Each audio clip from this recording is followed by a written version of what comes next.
మీ అన్నయ్య business trip మీద బ్యాంకాక అబ్బే ఆ ఊరు కాదు నా ఓపిక ఉండదు వదిన మనిషిలో ఆఫీస్ కోసం అని చెప్పి ట్రిప్ మీద ట్రిప్ వేసి మనిషి నీరసించిపోయాడు వదిన.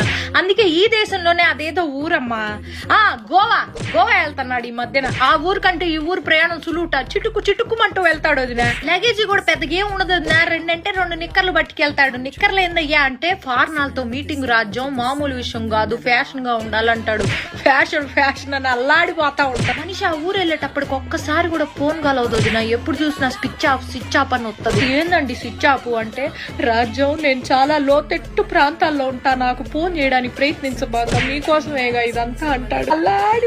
ఎప్పుడైనా ఫోన్ సిగ్నల్ దొరికి ఏం చేస్తున్నా అయ్యా అంటే మందు వేసుకుంటున్నా రాజ్యం అంటాడు. ఊరి మందు కాదయ్యా మందులు వేసుకుంటున్నా అనాలి. పని ధ్యాసలో పడితే ఈ మనిషి ఏం మాట్లాడతాడో తెలియదు, అల్లాడిపోతా ఉంటాడు. నువ్వు నా మొదటి పెళ్ళానివి, నా రెండో పెళ్ళంతో నేనున్నాను ఇప్పుడు గోవాలో అన్నాడు. బీపీ డౌన్ అయిపోయింది వదిన నాకు. ఏం